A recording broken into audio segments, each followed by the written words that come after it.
Nah, lalu yang kedua, mereka yang dikuduskan dalam Kristus Yesus. Waduh, ini kalimat praktis penuh makna teologis. Jadi ini yang saudara harus camkan baik-baik.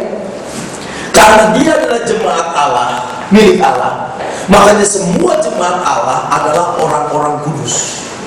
Kenapa orang-orang kudus? Karena mereka yang dikuduskan dalam Kristus Yesus. Padahal saudara tahu, banyak orang-orang di jemaat Korintus itu hidupnya gak benar. Benar banget? Betul. Ya, kemarin waktu kita belajar latar belakang kita sudah bahas. Tapi kepada orang yang hidupnya gak benar, Paulus kasih gelar Orang mereka yang dikuduskan dalam Yesus Kristus, orang kudus. Nah, apakah orang kudus itu berarti dia tidak berbuat dosa? Ini yang saudara harus pahami. Inilah kudus secara posisi, position sanctification. Jadi ketika saudara bertobat terima Yesus sebagai Tuhan Juru Selamat, saudara orang kudus milik Allah. Karena Yesus menebus dosa saudara, sebagian apa semuanya? semuanya. Semuanya. Kalau semuanya kudus apa enggak? Kudus. Itulah orang kudus. Inilah yang menentukan saudara selamat apa enggak selamat. Inilah yang menentukan saudara masuk surga apa enggak masuk surga. Bukan berdasarkan apa yang kita lakukan, tapi berdasarkan apa yang Yesus lakukan bagi kita, di mana kita dikuduskan. Jadi keselamatan kita berdasarkan karya Yesus. Karena berdasarkan karya Yesus, makanya pasti. Makanya sudah disebut orang kudus. Itu kudus yang pertama. Kudus yang kedua, saudara-saudara, kudus secara pengalaman. Hidup kudus. Nah, jadi orang kudus itu karya Allah yang menguduskan kita. Makanya istilah dipakai dikuduskan dalam Kristus. Saya nggak kudus, dikuduskan oleh karya Kristus, sehingga disebut orang kudus. Inilah dasarnya kita pasti masuk surga. Inilah dasarnya keselamatan. Bukan perbuatan kita, tapi perbuatannya Allah. Makanya pasti. Nah, karena kita orang kudus, kita harus hidup kudus. Hidup kudus inilah kudus secara pengalaman. Kudus secara pengalaman ini enggak satu kali, tapi kalau kudus secara posisi satu kali. Makanya keselamatan saudara pasti. Cuma masalahnya saudara orang kudus apa enggak? Enggak semua orang Kristen orang kudus. Enggak semua orang di dalam gereja orang kudus. Orang kudus adalah orang yang lahir baru. Makanya pastikan saudara lahir baru, terima Yesus, bertobat dari dosa, saudara orang kudus. Dan hanya saudara yang tahu dengan Tuhan. Enggak semua pendeta juga orang kudus, kecuali yang di depan. Karena sudah tahu. Kalau orang yang baru mendengar bisa tersinggung dan tersambung dengan ungkapan saya. Bukan orang kudus. Iya. Saya hanya ingin beritahu supaya kita secara pribadi, tadi waktu kita belajar nggak diwakilkan, nggak bisa bonceng, nggak bisa nunut saudara. Jadi setiap orang harus punya keyakinan secara pribadi bahwa dia sudah dikuduskan melalui pertobatan kita. Di mana kita bertobat terima Yesus sebagai Tuhan dan Juru Selamat. Bukan kita ikut satu aliran agama. Makanya Yesus nggak pernah mendirikan agama Kristen, tapi Yesus mengubahkan hidup pribadi seseorang. Amin. Ini yang harus saudara pastikan, bahwa saudara sudah diubahkan, dikuduskan, jadi orang kudus. Itu kudus secara posisi. Nah, karena kita orang kudus, makanya kita hidup kudus. Ini kudus secara pengalaman. Nah, hidup kudus itu nggak satu kali, tetapi terus menerus. Inilah proses yang panjang hidup kudus. Hidup kudus ini nggak menentukan surga. Kalau hidup kudus menentukan surga, nggak ada yang masuk surga. Ini yang dikacaukan oleh banyak orang, sehingga keselamatan bisa hilang lah. Karena nggak bisa membedakan orang kudus dengan hidup kudus. Hidup kudus itu terus menerus. Nah, cuma apakah setiap orang Kristen itu orang kudus? Kan belum tentu. Jadi banyak orang Kristen yang murtad. Karena kalau dia sudah orang kudus, nggak mungkin. Orang terlalu mahal kok Yesus, darahnya tercurah di kayu salib untuk menebus dosa kita. Ketika kita berdosa, Yesus mati menebus dosa kita. Sekarang saya sudah ditebus, dikuduskan. Masa saya dibuang, kan nggak mungkin dong. Hello, saya udah mulai emosi. Ya, ini yang harus ditanamkan baik-baik. Nah, cuma kalau saudara orang kudus, pasti ada dalam diri saudara satu keinginan di mana saudara hidup kudus. Tetapi sehebat-hebatnya saudara punya komitmen untuk hidup kudus, mengupayakan berjuang habis-habisan untuk hidup kudus, pasti ada beberapa hal saudara kudis. Benar nggak? Iya, kita nggak bisa sempurna untuk hidup kudus. Makanya kalau hidup kudus ini menentukan surga, apa ada di antara saudara saya masuk surga? Nggak ada. Ini kan dipahami orang. Itulah sebabnya keselamatan itu kasih karunia. Jadi jangan ditabrakkan dengan ayat-ayat yang lain, karena out of context. Ini pengertian secara umum berdasarkan Alkitab, nggak bisa enggak bahwa Yesus mati menebus dosa kita sempurna. Karya keselamatan yang saudara dapatkan bukan karena usaha, tapi pemberian Allah. Benar-benar itu bisa diterima oleh setiap orang. Kalau itu nggak bisa diterima, berarti saudara sudah tidak berdasarkan Alkitab. Nah, kalau kasih karunia sudah diberikan kepada kita, masa dicabut lagi kasih karunia-nya?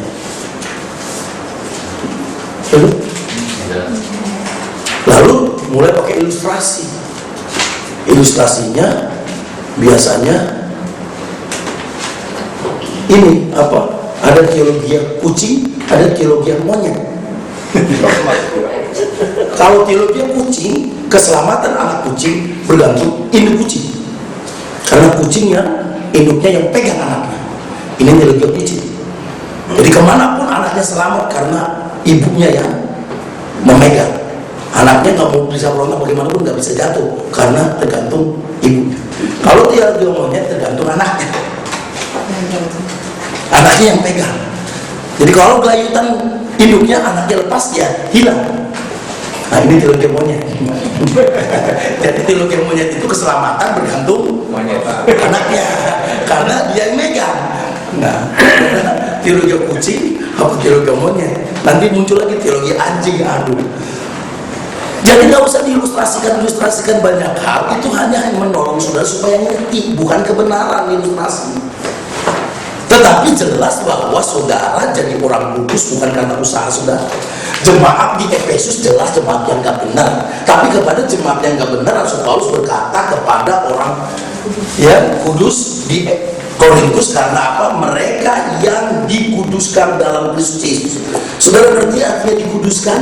Dijadikan kudus. Tadinya gak kudus, tapi dijadikan kudus. Karena dijadikan kudus, makanya orang kudus. Walaupun saya orang Batak tadi kata ibu, ya tetapi saya orang kudus. Tapi ada orang kudus dari Jawa Tengah nggak percaya Yesus, dia bukan orang kudus, tapi orang kudis.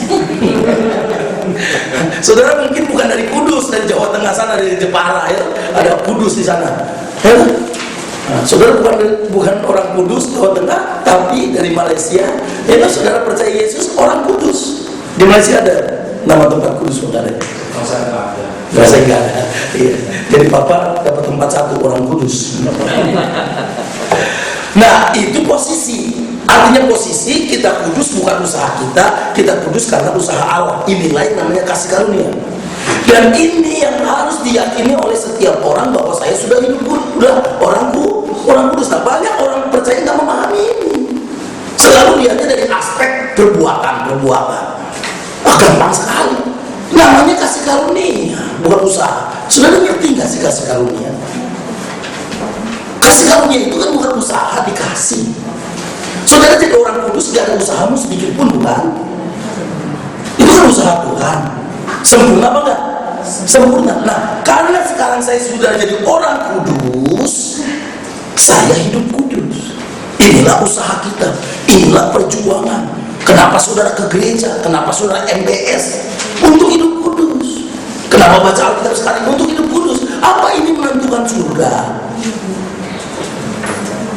Enggak menentukan surga. Kalau ini menentukan surga, berarti nggak ada kita yang masuk surga, siapapun. Karena cukup satu dosa yang saudara lakukan, gak usah banyak-banyak, berdasarkan keadilan dan kekudusan Allah, saudara dan saya masuk neraka. Gak usah banyak-banyak dosa, satu aja. Itulah yang namanya kasih karunia begitu mahal. Nah, hidup kudus ini atau kudus secara pengalaman ini nanti menentukan mahkota upah, bukan menentukan keselamatan. Jelas? Nah, nanti akhirnya kita kudus secara sempurna. Nah, itu di mana? Filipi pasal 3 ayat 20-21. Disitulah saudara nggak bisa jatuh dalam dosa. Kalau sekarang kita bisa jatuh dalam dosa, bagaimanapun saudara tiap hari baca Alkitab pelayanan pasti lagi baca Alkitab aja bisa berdosa kok. Aku lagi baca song-song.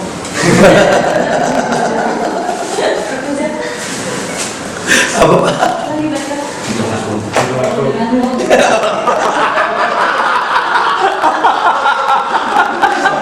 Iya. Apalagi baca Kidung Agung. Walaupun Kidung Agung ditulis bukan untuk saudara berdosa, tapi karena daging kita, karena kita adalah manusia berdosa. Ya kan? Jadi gak bisa lah orang bisa masuk surga berdasarkan perbuatan, gak ada lah. Kalau perbuatan saudara syarat masuk surga, gak ada yang masuk surga. Jelas.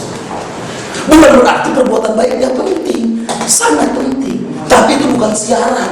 Saya berbuat baik bukan supaya masuk surga, tapi karena saya sudah diselamatkan karena kasih karunia, makanya saya berjuang habis-habisan membalas kasih karunia dengan saya berbuat baik. Sehingga orang berbuat baik sama kita, nggak berbuat baik sama kita, itu bukan dasar kita berbuat baik atau tidak. Tapi karena kasih karunia, saya wajib berbuat baik. Saudara mengasihi saya, saudara tidak mengasihi saya, itu bukan alasan saya baik apa enggak sama saudara. Tapi karena kasih karunia saya, Tuhan kepada saya. Kalau ada orang jahat sama saya mampu berbuat baik. Kenapa? Karena kasih karunia, kemampuan. Dulu saudara-saudara, saya itu orang yang sangat reaktif. Itulah jeleknya bela diri. Orang kalau belajar bela diri reaktif, apalagi kalau ilmunya masih rendah. Oke. Iya, kalau ilmunya tinggi, dia agak sedikit, ya agak mantap lah. Tapi kalau masih ban putih, ban kuning, wah, itu reaktif. Bawa kita ke gereja, saudara-saudara, kaki diinjak, tangan naik. Sekaligus dengan Alkitab. Iya, kan saya tinggal di Jakarta, besar di Jakarta, saudara-saudara. Gereja saya di Keramat Jati, saya tinggal di Cijantung. Itu harus naik bus. Naik bus itu pegangan di atas, diri saudara-saudara. Suka kan keinjak kaki, langsung tangan naik, ada Alkitabnya sekalian. Mana matamu? Kenapa? Itu. Kita nggak takut, bela diri. Waduh, ini pasti. Tapi sekarang coba saudara injak kaki saya. Coba Pak. Coba.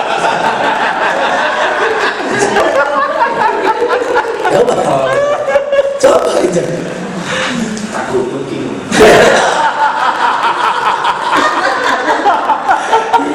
Kalau orang ilmunya tinggi, nggak reaktif. Pasti injak, pasti saya ngomong, kok nyun pangapunten. Kaki koko ada di atas kaki saya. Orang jadi sungkan. Luar biasa orang. Ilmunya gimana? Kok bisa ngomong gitu? Orang malah jadi bertobat. Tapi kalau di mana matamu? Nggak tahu siapa saya. Wah iya, kecil pendek aja. Kadang-kadang kita nggak tahu siapa diri kita, saudara-saudara. Tadi coba Filipi pasal 3 ya, ayat 20, inilah kudus secara sempurna. Jadi kudus secara sempurna itu ketika Yesus datang, kita diubahkan serupa dengan dia, memiliki tubuh kemuliaan. Karena kewargaan kita ada di dalam surga, inilah posisi kita yang kudus, sehingga warga negara kita surga. Apa bisa dicoret ke warga negara saudara? Nggak bisa, harganya mahal kasih karunia. Dan dari situ juga kita menantikan Tuhan Yesus Kristus sebagai juru selamat yang akan mengubahkan tubuh kita yang hina ini sehingga serupa dengan tubuhnya yang mulia menurut kuasanya yang dapat menaklukkan segala sesuatu pada dirinya. Ini dia kudus nanti secara sempurna.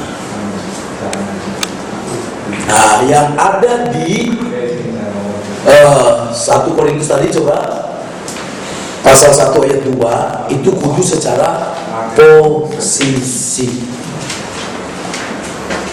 Ya, kepada jemaat Allah di Korintus, garis bawahi jemaat Allah. Tadi sudah kita bahas. Yaitu siapa mereka di situ? Jemaat Allah. Ini sudah menjelaskan jemaat Allah. Jadi jemaat Allah adalah mereka yang dikuduskan dalam Kristus Yesus, bukan organisasinya, bukan alirannya. Tadi kita sudah bahas. Jadi saudara, jadi orang Kristen bukan ikut agama Kristen, tetapi saudara ikut Yesus karena Yesus sudah menguduskan saudara. Tapi pengertian ini sudah berubah. Banyak orang Kristen tetapi belum terima Yesus. Kenapa? Terlalu banyak saudara-saudara hal yang kita bisa ungkapkan. Banyak orang Kristen tidak memiliki Yesus karena Kristen keturunan, karena tadi agamawi, karena bapaknya Kristen tadi lahir keturunan, karena mau menikah dibaptis, karena mau menikah dibaptis, lalu dibuatlah keleni-keleni baptisan yang menguduskan. Tambah parah lagi, lahir baru itu baptisan. Baptisan itu tidak membuat saudara lahir baru, karena saudara sudah lahir baru karena iman kepada Yesus Kristus, saudara dikuduskan, makanya dibaptis. Jadi baptisan itu tanda, bukan airnya yang membersihkan saudara. Karena orang habis dibaptis keluar dari air udah bersih-bersih, udah bersih dosanya. Emang dosanya yang bersihkan air? Orang banyak punya paham seperti itu, sehingga apa? Mempermasalahkan baptisan di mana, mempermasalahkan siapa yang membaptis, caranya. Ini dia saudara-saudara, iblis bersuka cita di balik ini semua. Tapi baptis satu kali ya Pak? Mestinya satu kali. Karena berkali-kali Pak? ya karena nggak memahami. 10 kali Pak? Iya, habis 10 kali. Iya, kenapa? Banyak hal. Kenapa sampai 10 kali? Karena dia berpikir bahwa baptisannya mengubahkan dia. Pertama dibaptis, dompetnya belum dapat, belum ikut dibaptis, jadi dompetnya belum bertobat, ya kan? Dari gereja itu Pak? Dari gereja? Oh, dari gereja ketentuan. Ada baptisan kesembuhan, baptisan keselamatan, baptisan tolak kemiskinan. Baptisan tolak maling.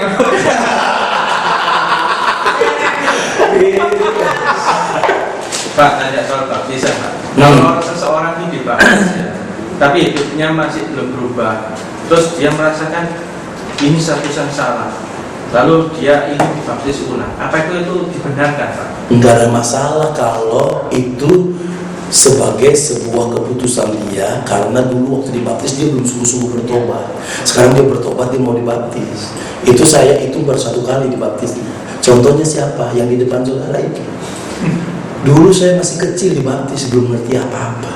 Tahun 65 dibaptis di sebuah gereja, nggak ngerti apa-apa dibaptis. Sampai sekolah teologi, wah saya paling keren menentang orang yang dibaptis ulang. Cuma ketika itu saya belajar kisah Rasul sama ada dosen dari Amerika, seorang misionaris. Lalu saya dipanggil ke kantor, kita sharing tentang baptisan. Dia bicara ini bukan masalah cara, bukan masalah selam atau percik yang dulu kamu alami, percik sekarang selam, tapi ini masalah ketaatan. Baptisan itu adalah ketaatan, bukan saudara. Baptisan itu mendapat keselamatan. Perintah bagi orang yang percaya itu baptisan. Jadi tanda saudara orang percaya dibaptis. Jadi ketika sudah dibaptis, berarti saudara sedang taat kepada perintah Tuhan. Bukan melalui baptisan itu saudara mendapat keselamatan. Salah besar. Kalau baptisan menyelamatkan, bahaya. Itu dia yang jadi tadi keleni-keleni. Caranya lah dan lain sebagainya. Nah, baptisan itu tanda yang menyelamatkan apa? Iman saudara.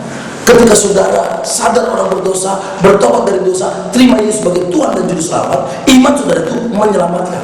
Tanda saudara orang yang diselamatkan, saudara bersaksi di muka umum jemaat kepada dunia ini.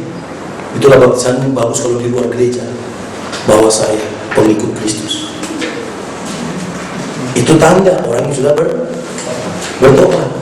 Nah, makanya ada dalam Alkitab yang tidak dibaptis diselamatkan, bukan? Di samping Tuhan Yesus. Orang kalau sudah disalib itu kejahatannya, waduh, udah ngebunuh, udah semua kejahatan dia lakukan, hanya ngomong satu kata, satu kalimat. Nanti kalau engkau datang sebagai raja yang katakan, hari ini engkau bersama aku di Firdaus. Selamat kan? Selamat. Kenapa dia selamat? Kan dari mana? Dibaptis kan? Dari mana? Berarti baptisan bukan menyelamatkan. Oh kalau gitu Pak, kalau baptisan nggak menyelamatkan, saya bertobat percaya Yesus saja. Tuh saya selamat, untuk apa saya dibaptis? Perintah taat. Oh itu yang di samping Tuhan Yesus karena nggak ada kesempatan. Kalau saudara mau nggak apa-apa, saudara disalib dulu. Saudara yang kekecualian mau dipakai sebagai dasar, nggak bisa, karena dia nggak ada kesempatan untuk dibaptis. Kalau ada kesempatan dia turun masih hidup, dibaptis dia, karena itu ketaatan. Jadi penting baptisan, tapi bukan syarat untuk saudara diselamatkan. Kalau saudara diselamatkan, ya itu dia nanti airnya yang punya kuasa, caranya, orangnya sampai 10 kali. Orang miskin. Makanya di mana baptisan hubungannya dengan tolak kemiskinan?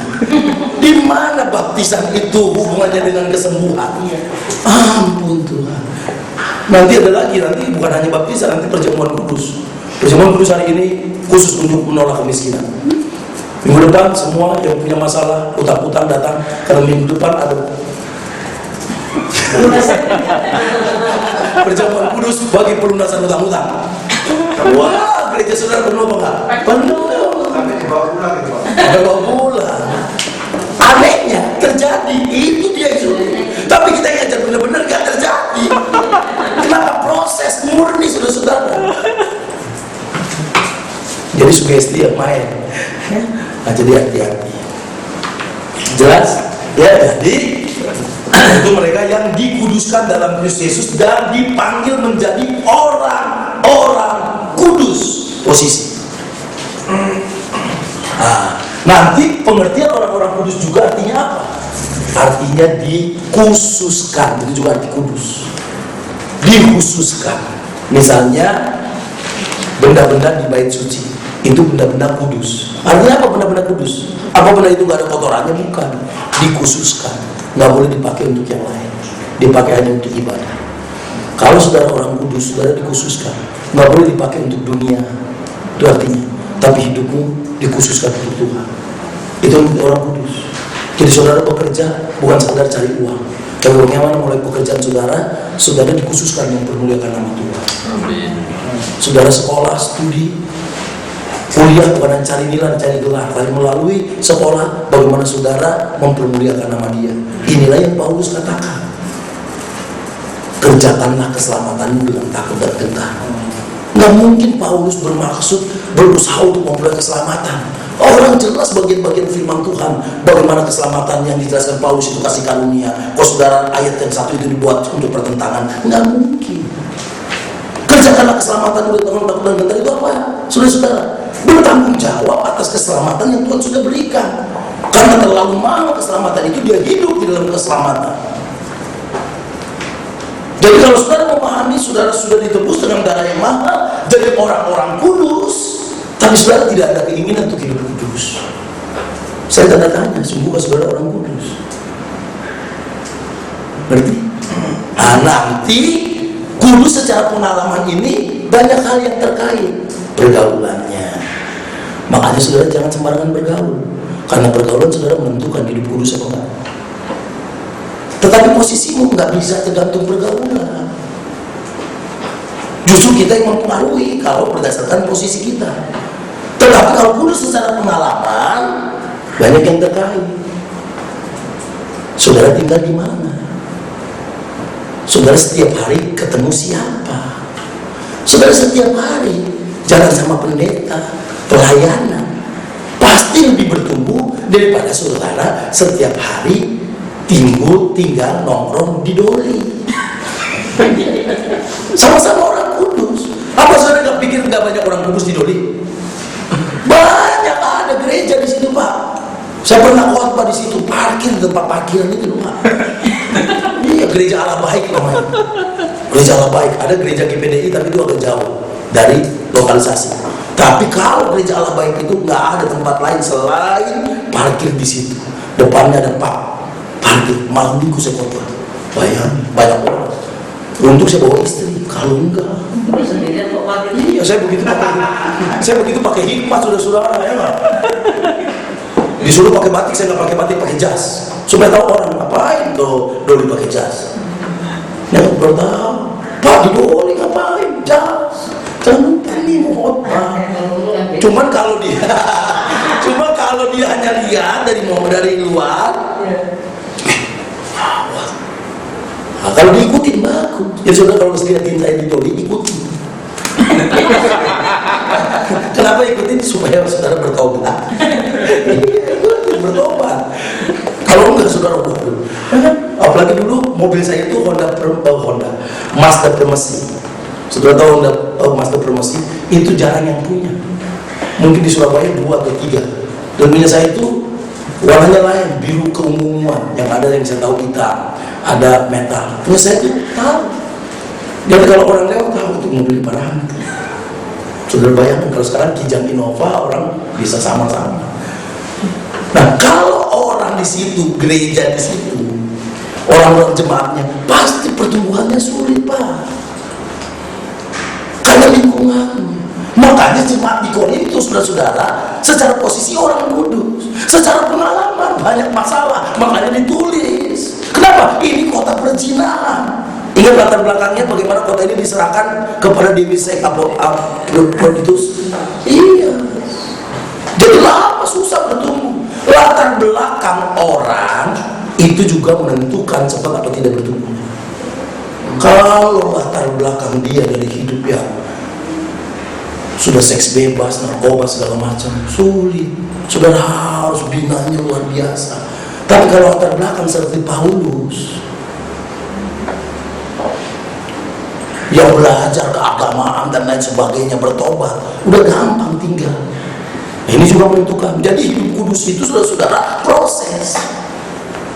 Cuma pastikan saudara orang kudus. Saudara lihat, bukan hanya orang di Korintus yang orang kudus, dengan semua orang di segala tempat.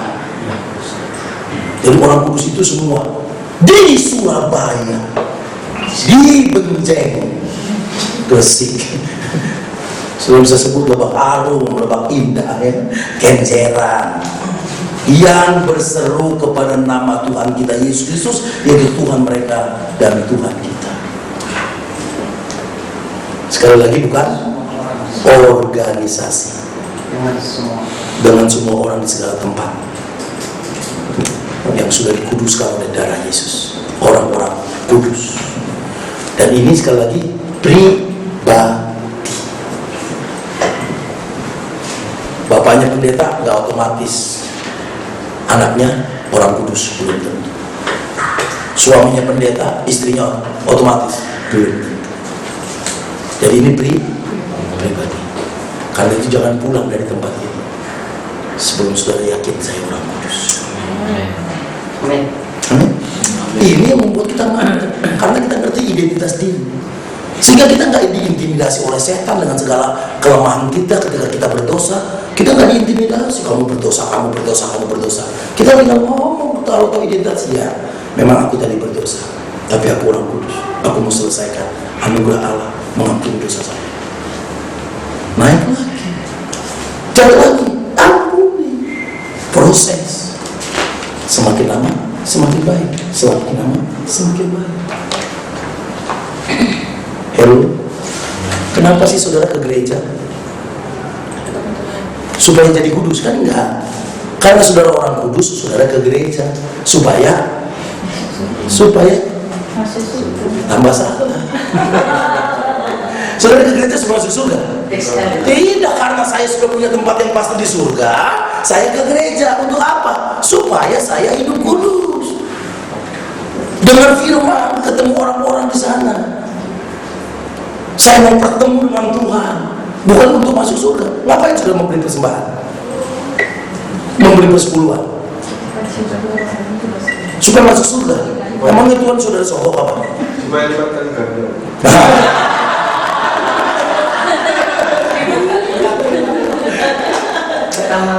Tidak salah, ya, tidak salah saudara berharap, saya rasa juga keterlaluan orang berkata, oh nggak boleh Pak, kita memberi persembahan supaya diberkati. Nggak boleh, siapa bilang, saudara-saudara?